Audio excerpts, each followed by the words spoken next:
நன்றி. அது மாதிரி தம்பி வாசித்த இசைக்கருவி என்ன தம்பி? அதனுடைய வேலைப்பாடு என்ன? அதுல இருக்கிறதுல ஆபத்தான வாத்தியம்னா முகர் சிங் தான். வாயில சொல்ல உள்வாங்கி சொல்லி மூச்சை தம் கட்டி வாசிக்கணும். வயிற்றுக்குள்ள இருந்து அடி வயிற்றுல இருந்து காற்றை கொண்டு வந்து நீங்க அந்த இசைக்கருவியில நுழைத்து அந்த அந்த வாசிப்பை வந்து நீங்க வெளியில கொண்டு வரணும். அதுல தவறி இந்த நாக்குல வந்து அந்த கருவி பட்டுச்சு அப்படின்னா என்ன ஆகும்? நாக்கு லைட்டா கட்ட வாய்ப்பு இருக்கு. நாக்கு கூட வெட்டப்படுகிற அளவுக்கு ஆபத்து நிறைந்த இசைக்கருவியை தான் தம்பி வாசிச்சாங்க. அப்படிப்பட்ட அருமையாக வாசித்த தம்பி அவர்களுக்கு நன்றி. எல்லா இசைக்கருவியும் அருமையாக வாசித்த இசைக்கலைஞர்களுக்கு என்னுடைய நன்றி நன்றி நன்றி. எல்லாம் நல்ல கைதட்டுங்க பார்க்கலாம். சத்தம் மத்தலையே, நபர்கள் அதிகமாக இருக்கீங்க, ஆனா சத்தம் ரொம்ப கம்மியா இருக்கு. இந்த கை தட்டுவதற்குள்ளாக நிறைய நன்மைகள் இருக்கு. நீங்க அதெல்லாம் தெரிஞ்சுக்கிட்டீங்க அப்படின்னா நிச்சயமா நீங்க எல்லாம் கை தட்டுவீங்க அப்படின்ற நம்பிக்கை எனக்கு இருக்கு. அதனால எல்லாரும் நல்லா கூர்ந்து கவனிச்சு கேட்கணும் அப்படின்ற முறையில இந்த கை தட்டுவதன் மூலமாக மனம் என்பது மகிழ்ச்சி பெறுகிறதாம், மனம் என்பது அமைதி பெறுகிறதாம், மூளைக்கு ஓடக்கூடிய நரம்பு மண்டலங்கள் எல்லாமே சீராக ஓடக்கூடிய தன்மை பெறுகிறதாம் இந்த கை தட்டுவதன் மூலமாக. அது மட்டும் கிடையாதுங்க, காய்ச்சல் சளி தலைவலி அப்படின்னா எல்லாருமே மருத்துவமனைக்கு போயிருக்கோம் இல்லையா? மருத்துவமனைக்கு எல்லாருமே போயிருப்போம். முதல்ல என்ன பரிசோதனை எடுக்க சொல்லுவாங்க? ரத்த பரிசோதனை. எதற்காக ரத்த பரிசோதனை எடுக்க சொல்றாங்க? இதனால் வரை யாருக்காவது தெரியுங்களா? தெரியாது. மனித உடல்ல ஏதாவது கிருமிகள் இருந்தால் அது முதலில் கலக்கக்கூடியது ரத்தத்துல தான் முதல்ல கலக்குமா. அப்ப இந்த கை தட்டுவதன் மூலமாக ரத்தத்தில் ஓடக்கூடிய கிருமிகள் அனைத்துமே கலந்து கரைந்து சிறுநீர் வழியாக வெளியேறக்கூடிய தன்மை இருக்கிறதாம். அது மட்டும் கிடையாதுங்க, இங்க எத்தனை பேருக்கு சுகர் இருக்கு? சர்க்கரை நோய் எத்தனை பேருக்கு இருக்கு? முக்காவாசி பேத்துக்கு இருக்கும். பாத்தீங்களா? அப்ப சர்க்கரை நோய்னா முதல்ல என்னங்க? சர்க்கரை நோய் பேசிட்டு இருக்கோம். ஆனா முதல்ல இந்த சர்க்கரை நோய்னா என்ன அப்படின்ற விஷயம் அடிப்படை எல்லாருக்குமே தெரியணும். தெரியாத கருத்துக்களை தெரியப்படுத்துவதற்கான முக்கியமான நாடகம் தான் இந்த வள்ளி திருமண நாடகமே. அதாவது இந்த மனித ரத்தத்துல இன்சுலின் என்று சொல்லப்படக்கூடிய ஒரு காரத்தன்மை இருக்குமா, அது நடுநிலையாக இல்லாமல் அதிகரிப்பதும் குறைவதும் தான் இந்த சர்க்கரை நோய்க்கான காரணமா. அப்ப நம்ம இந்த கை தட்டுவதன் மூலமாக அழுத்தமாகப்பட்டது ரத்தத்துல கொடுக்கப்பட்டு அந்த இன்சுலினுடைய தன்மை என்பது நடுநிலையாக வைத்திருக்கக்கூடிய தன்மை பெறுகிறதா. எவ்வளவு பெரிய விஷயம் பாத்தீங்களா? அதனாலதான் நம்மளுடைய முன்னோர்கள் திருவிழாவை அமைத்து முளைப்பாறையை நடுவில் வச்சு பெண்கள் அனைவரும் கும்மி அடிக்கக்கூடிய பழக்கத்தை எதற்காக முன்னோர்கள் கொண்டு வந்தாங்க?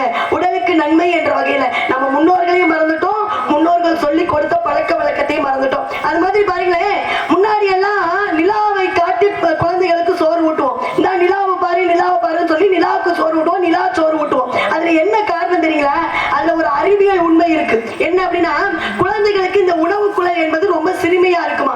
இறைப்பைக்கு கொண்டு போய் சேரக்கூடிய தூரமாகப்பட்டது ரொம்ப குறைவு. நம்ம அதிகமான உணவை ஓட்டும் போது அதில் ஏதாவது சிக்கல் ஏற்படும் என்ற காரணத்துக்காக குழந்தையை இடுப்புல உட்கார வச்சு அங்க பாரு நிலாவை பாரு அப்படிங்கும் போது குழந்தையானது அண்ணாந்து பார்க்கும். அப்ப நம்ம ஊட்டும் போது உணவாகப்பட்டது சரியான நேரத்துல அந்த எந்த இடையூறும் இல்லாம உணவு குழல்ல போய் இறைப்பைக்கு சென்று சேர்ந்து செரிமானம் என்பது சரியான முறையில நடப்படும். அதனாலதான் நிலாச்சோறு ஊட்டணும். இன்னைக்கெல்லாம் எதை காமிச்ச சோறு ஊட்டுறீங்க? அதுலயே ஒரு பாட்டு வருது, என்ன பாட்டு தெரியுங்களா? உருளைக்கிழங்கு செல்ல குட்டி எங்க போச்சு, கத்திரிக்காய் கூடையில தூங்க போச்சு. இப்படி எல்லாம் செல்போனை காட்டி ஊட்ட ஆரம்பிச்சிட்டோம். அதனால முன்னோர்கள் சொல்லிக் கொடுத்த பழக்க வழக்கத்தை நம்ம பயன்படுத்தணும், முறைப்படுத்தணும் அப்படின்ற வகையில வணக்கம். தெய்வீகமான இந்த திருச்சபைக்கு வள்ளி என்ற கதாபாத்திரத்தை ஏற்றியடிக்கும் திண்டுக்கல் காயத்ரியின் அன்பும் பணிவும் கலந்த வணக்கம். அகர முதலிகளுக்கெல்லாம் ஆதிபோகன் முதற்சி உலகு ஈன்ற பொழுதில் பறித்து வைக்கும் தன் மகனை சான்றோன் என கேட்ட தாய் என்ற தத்துவங்களை அறிந்து அதன்படி நடந்து மாதா பிதா குரு தெய்வம் அவர்களின் அருளாசி பெற்று நெல்லுக்கிரைத்தனில் வாய்க்கால் வழியோடி புல்லுக்கும் ஆகாகிய பசிமாம் தொழுவலகில் நல்லார் உலகில் ஒருவர் அவர் பொருட்டு எல்லோருக்கும் பெய்யும் மழை. நல்ல மழையா? என்னைய பொறுத்தளவு வருமானம் வாங்குற நானும் பேசுவேன், வருமானம் கொடுக்குற நீங்களும் பேசணும். நமக்குள்ள ஒரு பரஸ்பரம் இருந்தாதான் நான் கற்ற கல்வியை முழுமையாக கொண்டு வந்து உங்கள்கிட்ட சேர்க்க முடியும். பள்ளிக்கூடத்துல பாடம் நடத்துற மாதிரியே இருக்கே. இல்லம்மா, யார்கிட்டையும் கடையில வாங்கிருக்கீங்களா? உங்களை முறைச்சே பாக்குறாங்களே. முறைச்சே பாக்குறாங்கல்ல? எது கடன் எது வாங்கியிருக்கிறதா சொல்லுங்க. காலையில வருமானத்தை வாங்கி வட்டியோட கொடுத்துட்டு போறேன். அதுக்கு இப்படி முறைச்செல்லாம் பாக்காதீங்க, பயமா இருக்கு எனக்கு. அதாவது பாருங்களேன், மனிதனுக்கு அழகு எது தெரியுங்களா? கை காலில் அணியக்கூடிய நகைகள் கிடையாது, புன்னகை தான் அழகா. சிரித்து வாழ வேண்டும், பிற சிரிக்க வாழ்ந்திடாதே, உழைத்து வாழ வேண்டும்.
தட்டலாம்ல, உங்களுடைய உடலுக்கு நன்மை தானே. எங்களுக்காக கை தட்ட வேணாம், உங்களுடைய உடல் நலத்திற்காக கை தட்டிக்கீங்க. ஆத்தாலே எங்க அபிராமி வள்ளி அண்டவளா பூத்தாலே மாதுளப்பு நினைத்தாலே அங்கிகள் பாசமும் வெள்ளம் கருமும் சேர்த்தாலே அந்த முக்கணியை தலைவருக்கு ஒரு திங்களுக்கு என்று அந்த அபிராமி பட்டர் போற்றுவது போன்று அந்த கற்பனை நாயகியை வணங்க வேண்டும். பரபரப்பாக பறந்து செல்வாரும் சுறுசுறுப்பாக தொடர்ந்து செல்வரும் மதுவும் மங்கி என மங்கி நிற்பான் மாளிகை எழுப்பு மனம் திருப்பரும் மண்குடில் விளக்கில் வாழும் மனிதர்கள் ஐயா பசியினாளரும் மாற்றுகிறார்கள் விழுக்கிறதாவது வேலை செய்யும் விவசாயிகள் இந்த பரந்த உலகில் பங்குதாரர்கள். அப்படிப்பட்ட இந்த பரந்த உலகில் பங்குதாரர்களாக இருக்கக்கூடிய நம்மை இந்த உலகத்தில் இருக்கக்கூடிய எல்லாருமே பங்காளிகள் தான். இந்த பங்காளிகள் அனைவருமே அந்த கருமாரியம்மன் அந்த முத்தாளம்மன் அந்த மாரியம்மன் காத்திருக்க வேண்டும். எப்படி என்றால் அம்மா வள்ளிநாயகம் அவர்களே சொல்லுங்க. நல்லா பாடுனீங்க, நல்லா பேசுனீங்க. சரி, ஆனா உங்கள் பேச்சில் பிழை உள்ளது. என்னது? திரும்ப சொல்லுங்க. உங்கள் பேச்சில் பிழை உள்ளது. என்னுடைய பேச்சில பிழையா? பெரிய நக்கீரர் பரம்பரை பேச்சு. எல்லாரும் உட்கார்ந்து முன்னாடி உட்கார்ந்து நாடகம் பார்த்துட்டு இருக்கீங்க. இந்த அம்மா பேசின பேச்சில பிழை இருக்கால்ல? ஐயா மிருதங்க பத்துவானே, நீங்க ஒரு விஷயத்தை நல்லா தெரிஞ்சுக்கணும். எப்படி ஒரு பெண்ணு 10 மாசம் பத்தியம் இருந்து ஒரு குழந்தையை பெற்றெடுக்கிறாளோ அது மாதிரி எனக்கு ஒவ்வொரு இரவுமே பிரசவமானதுதான். நான் கற்ற கல்வியை மக்களிடம் முழுமையாக கொண்டு போய் சேர்க்கணும் அப்படின்ற காரணத்துக்காக தான் நான் மேடை ஏறி இருக்கிறேன். என்ன பார்த்து என் பேச்சுல பிழைன்னு சொல்றீங்க, இதெல்லாம் ஏற்றுக்கொள்ளப்படுமா? அம்மா வள்ளிநாயகம் அவர்களே, மழை பெஞ்சிருக்குது, கூட்டம் கம்மியா இருக்கு, அதனால யார் நாடகத்தை கவனிக்கலையே நீங்க தப்பு கணக்கு போடாதீங்க. நாடக கலையை நல்லா ரசிக்கக்கூடிய பகுதி நம்ம பகுதி. சரி, இவ்வளவு நேரம் வரைக்கும் ஐயாலாம் உட்கார்ந்து சேர் போட்டு உட்கார்ந்து நாடகம் பாக்குறாங்க. எதுக்காக? வள்ளியம்மா என்ன பேச போறாங்க அப்படின்றத கருதிதான். நீங்க என்ன தப்பா பேசினாலும் கரெக்டா கண்டுபிடிச்சு போடுவாங்க, உங்களை அசிங்கப்படுத்தி போடுவாங்க. ஐயா, உழைப்பின்றி ஊதியமில்லை, உழைப்பை உயர்வை தரும், உழைப்பை ஊக்கம்னு சொல்லி வச்சிருக்காங்க. அதனுடைய பாதையில போகக்கூடிய பெண் யாருன்னு கேட்டீங்கன்னா நான் தான். ஏன் பேச்சுல பிள்ளை? சரி, என்னங்க பிள்ளை அது சொல்லுங்க, என்ன பிள்ளை? ஐயா எல்லாரும் நல்லா கவனிக்கணும். நீங்க இப்ப என்ன வார்த்தை சொன்னீங்க? இந்த உலகத்துல இருக்கக்கூடிய எல்லாருமே பங்காளிகள் சொன்னேன். எல்லாரும் நல்லா கவனிங்க. இந்த உலகத்துல இருக்க எல்லா பேருமே பங்காளிகள்ல நாங்க யார மாமே மச்சன்னு கூப்பிடுறது, எங்க போய் பொண்ணு இருக்கிறது, அப்புறம் எப்படி எங்களுக்கு கல்யாணம் நடக்க? சரியான வள்ளி, இதுக்கான விளக்கத்தை நீங்க சொன்னாதான் அடுத்த கதையை நடத்த விடுவோம். அப்படி வேற ஒரு சட்ட சிக்கல் இருக்கு. என்னன்னா கேட்போமா இல்ல பாவனை விட்டுருவோமா?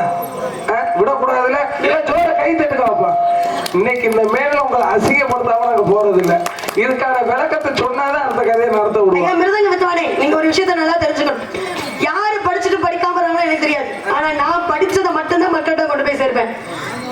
என்னை அசிங்கப்படுத்தணும் அப்படின்னு எல்லாரும் நினைக்கலாம், ஆனா அது என்னைக்குமே நடக்காது. அந்த ஒரு இடத்தை இறைவன் எனக்கு கொடுத்ததே கிடையாது. எல்லா மேடையிலும் வெற்றி பெற்றுட்டு தான் இந்த இடத்தை விட்டு நான் நகர்ந்தே போவேன். முடிஞ்சா பதில சொல்லுங்க, அவங்க நம்புற மாதிரி. ஐயா எல்லாரும் நல்லா கவனிங்க. அம்மா நல்லா கவனிக்கணும். நீங்க எல்லாம் இவர் சொன்னதுக்கு மிருதங்க வித்துவான் சொன்னதுக்கு எப்படி கை தட்டுனீங்க? பரவாயில்ல, வள்ளி அம்மாவுக்கு பேச்சுல தப்பு கண்டுபிடிச்சிட்டாங்க அப்படின்னு. நான் சொன்ன விஷயம் உண்மைதான். என்ன காரணம் தெரியுங்களா ஐயா? ஐம்பூதங்கள் 5 இருக்கு. நீர், நிலம், காட்சி, ஆகாயம், நெருப்பு என்று சொல்லப்படக்கூடிய ஐம்பூதங்கள் 5 இருக்கு. இந்த 5க்குமே பங்கு போடாத மனிதர்கள் எங்கேயாவது இருக்கமாமா? நிச்சயமா கிடையாது. நிலத்துக்கு பங்கு வரும். காலையில இந்த செய்தித்தாளை திறந்து பாருங்க, நில பிரச்சனை, அண்ணன் தம்பி வெட்டிட்டு சாகுறமா இல்லையா? அப்ப நிலத்துக்கு பங்கு வரோமா இல்லையா? பங்கு வரோமா இல்லையா? பங்கு வரும். நீருக்கு பங்கு வரும். நீங்க எல்லாம் எப்படி காலையில எழுந்திரிச்சு கொலாயடியில போய் பாருங்க நம்ம பெண்களை, இது ஏன் தண்ணி ஏண்டி நீ தூக்குற, இது ஏன் கொண்டாடி ஓங்குறன்னு சண்டை போறீங்களா இல்லையா? சண்டை போறீங்களா இல்லையா? அப்ப இது மட்டுமா? இன்னும் செவ்வாய் கிரகத்திலே பங்கு போட ஆரம்பிச்சிட்டோம். இன்னும் 100 வருடங்கள் கழித்து இந்த புதன் என்று சொல்லப்படக்கூடிய பூமி கிரகத்துல மனிதர்கள் வாழ மாட்டாங்களா? செவ்வாய் கிரகத்துல மனிதர்கள் வாழக்கூடிய தன்மை இருக்குன்னு அறிவியல் ஆராய்ச்சியாளர்கள் கண்டுபிடிச்சிட்டாங்க. அதனால அங்கேயும் பிளாட் வாங்கி போட ஆரம்பிச்சிட்டோம். அப்ப பங்கு போடக்கூடிய நம்ம எல்லாம் யாருங்கய்யா? இந்த உலகத்துல மனிதர்களாக பிறந்த எல்லாருமே ஏதோ ஒரு விஷயத்துக்காக பங்கு போட்டுதான் இந்த உலகத்துல நம்ம வாழ்ந்துட்டு இருக்கோம். அப்ப பங்கு போடக்கூடிய நம்ம எல்லாம் யாரு? பங்காளி. பங்கு போடுவதனாலதான் பங்காளிகள் பேரு. ஆனா யார வேணாலும் நம்புங்கம்மா, யார வேணாலும் நம்புங்கய்யா. இந்த பங்காளிகளை மட்டும் நம்பிடாதீங்க. பல பேர் வாழ்க்கையில பங்காளிகளை நம்பி பாலா போனவங்க தான் அதிகமா இருப்பீங்க இல்லையா? ஆமா. ஆனா அண்ணன் தம்பினா இப்படி தாயா இருக்கணும். அண்ணன் கஷ்டப்படுவதற்காக காட்டுக்கு போனாலும் தம்பி கூடவே போனா பாருங்க. யாரு? நம்ம கொஞ்சம் சுதாரிப்பாதான் பேசணும். நிறைய நம்மளை விட படிச்சவங்க உட்கார்ந்துருப்பாங்க போல இருக்கு. ராம லட்சுமணன் மாதிரி அண்ணன் தம்பி அமையனியா அப்படின்றதற்கு எடுத்துக்காட்டாக ராமாயணம் என்ற இதிகாசத்தை கொடுத்து போயிருக்காங்க. பங்காளிகளுக்குள்ள போட்டி பொறாம வந்துருச்சு அப்படின்னாவே அழிவு நிச்சயம் என்பதை எடுத்து சொல்வதற்காக மகாபாரதம் என்ற இதிகாசத்தை கொடுத்து போயிருக்காங்க. இப்படி எத்தனையோ விஷயங்கள் உங்களிடம் தகவல்களை சொல்ல காத்திருந்தாலும் அந்த கருமாரியம்மனை, அந்த முத்தாளம்மனை, அந்த மாரியம்மனை 12 வயது தொடங்கிய அகிலா அவர்களுக்கு இந்த இறைவனுடைய அருள் முழுவதும் கிடைக்கணும் அப்படின்னு அந்த இறைவனை வேண்டிக் கொண்டு எப்படி எல்லாம் தெரியுமா?